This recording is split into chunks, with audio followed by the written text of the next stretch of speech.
வணக்கம். ஆகாஷ்வாணி புதுச்சேரி செய்திச் சுருக்கம் வாசிப்பவர் சத்குணா. பிரதமர் திரு நரேந்திர மோடி தமது சைப்ரஸ் பயணத்தை முடித்துக் கொண்டு கனடா சென்றடைந்தார். இன்று மாலை அங்கு நடைபெறும் G7 உச்சிமாநாட்டில் அவர் பங்கேற்கிறார். தொடர்ந்து 7வது முறையாக பிரதமர் திரு மோடி G7 உச்சிமாநாட்டில் பங்கேற்பது குறிப்பிடத்தக்கது. சர்வதேச பாதுகாப்பு, தொழில்நுட்பம், செயற்கை நுண்ணறிவு உள்ளிட்ட புதுமை கண்டுபிடிப்புகள் தொடர்பான பல்வேறு விஷயங்கள் குறித்து G7 நாடுகளின் தலைவர்களுடன் தமது கருத்துக்களை திரு மோடி பகிர்ந்து கொள்வார். ஆபரேஷன் சிந்தூர் ராணுவ நடவடிக்கை நீதியின் அடிப்படையில் நடத்தப்பட்டது என்று மத்திய பாதுகாப்புத்துறை அமைச்சர் திரு ராஜ்நாத் சிங் தெரிவித்துள்ளார்.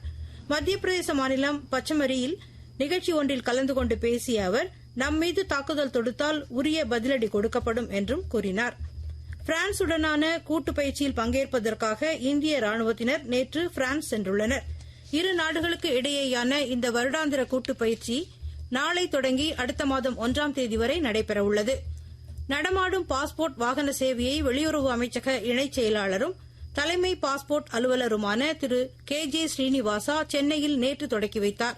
தற்போது செயல்பட்டு வரும் பாஸ்போர்ட் சேவை மையங்கள் மற்றும் தபால் அலுவலக சேவை மையங்கள் தவிர கிராமப்புறங்களில் வசிக்கும் விண்ணப்பதாரர்களின் வீடுகளுக்கே சென்று பாஸ்போர்ட் சேவைகளை வழங்குவதே இந்த வாகன பாஸ்போர்ட் சேவையின் நோக்கம் என்று மத்திய அரசின் செய்திக்குறிப்பு தெரிவிக்கிறது.